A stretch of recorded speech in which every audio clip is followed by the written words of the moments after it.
Hello, this is Mrs Lew. Welcome to Miracle Learning Center. Let us look at this maths question. We want to make m the subject of this equation. So you have square root m minus 2 over m plus 7 equals to y. So there's a square root over here. We need to remove this square root. How? By squaring both sides. So if we square both sides, okay, so we'll remove the square root. Okay, so we'll end up with m minus 2 over m plus 7 equals to y squared.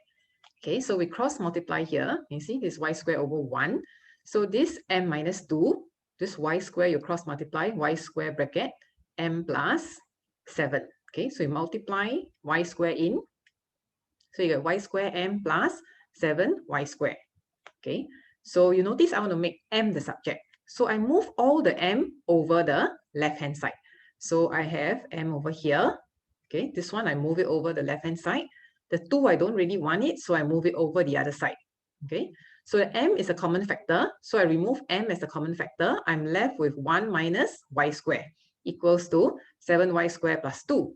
So now this one over here, this factor, I'm going to bring it down to make m the subject. So this is my answer, 7y squared plus 2 divided by 1 minus y squared. So I've got an answer. So now they want to find the value, okay, when y is equals to minus 2.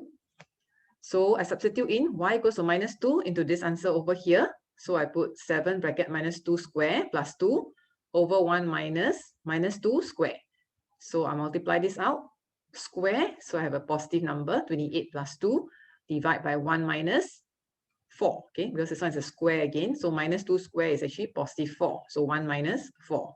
So it's 30 divided by minus 3, so I get minus 10.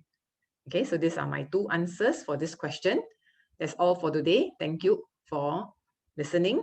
Remember, you are a miracle.